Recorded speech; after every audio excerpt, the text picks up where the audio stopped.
रीताव्रता बनर्जी को कलकत्ता हाईकोर्ट से राहत। इस समय की बड़ी खबर, विधानसभा में विपक्ष के नेता बने रहेंगे। कलकत्ता हाईकोर्ट की डिवीजन बेंच से ये राहत मिली है। सिंगल बेंच की सुनवाई के बाद अब फैसला लिया जाएगा।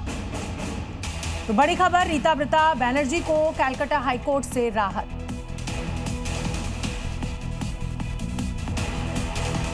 वंदे मातरम को लेकर जब से कानून बना है तभी से कांग्रेस इसे लेकर बागी रुख अख्तियार किए हुई है। कांग्रेस मुख्यालय पर वंदे मातरम के अपमान का विवाद थमा भी नहीं था कि अब गोवा में भी कांग्रेस के कार्यक्रम में वंदे मातरम के सिर्फ 2 जो छंद हैं वो उनको बजाया गया और अब इसे लेकर बीजेपी आक्रामक रुख अपनाए हुई है। लेकिन उधर मल्लिकार्जुन खड़गे जो हैं वो अपने अंदाज में जवाब दे रहे हैं।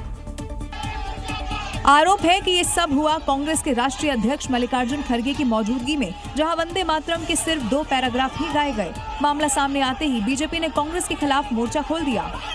कांग्रेस अगर इस तरह की हरकत करती है तो कृपा कर करके वो भारत की आजादी आंदोलन का एकमात्र ठेका लेने का अपना दम बंद कर दे। जिस पर कांग्रेस ने बीजेपी को हद में रहने की नसीहत दे डाली।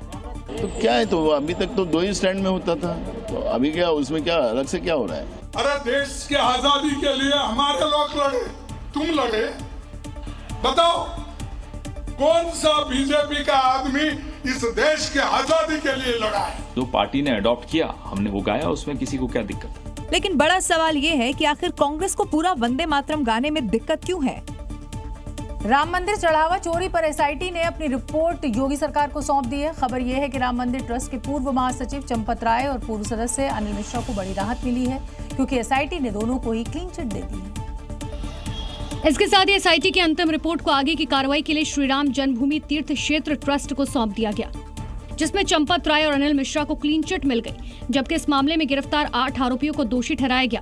ऐसे में अब एसआईटी की रिपोर्ट के आधार पर कार्रवाई होगी, क्योंकि चढ़ावा चोरी में अविनाश शुक्ला, अनुकल्प मिश्रा, लवकुश मिश्रा, मनीष कुमार यादव, करुणेश पांडे, रमाशंकर मिश्रा, सुभाष श्रीवास्तव और रमाशंकर यादव आरोपी हैं, जिनको एसआईटी ने दोषी माना है। सवाल है कि क्या सिर्फ चढ़ावा चोरी में गिरफ्तार 8 कर्मचारियों का ही हाथ है? भले ही 27 में उत्तर प्रदेश में विधानसभा चुनाव है और बीजेपी जीत की रणनीति बनाने में जुटी हुई है, लेकिन मुख्यमंत्री योगी आदित्यनाथ का लक्ष्य सिर्फ चुनावी जीत नहीं बल्कि उत्तर प्रदेश को 1 ट्रिलियन वाली इकोनॉमी बनाने पर फोकस्ड है। मुख्यमंत्री योगी आदित्यनाथ के सपने को उड़ान कोई और नहीं बल्कि जापान दे रहा है। योगी ने यूपी को 1 ट्रिलियन वाली इकोनॉमी बनाने की दिशा में काम 2017 में सत्ता संभालते ही शुरू कर दिया था। प्रदेश के साल दर साल बढ़ती जीडीपी में इसकी झलक भी दिखने लगी थी, जो अब बढ़कर 40 लाख करोड़ यानी आधे ट्रिलियन डॉलर तक पहुंच भी गया है।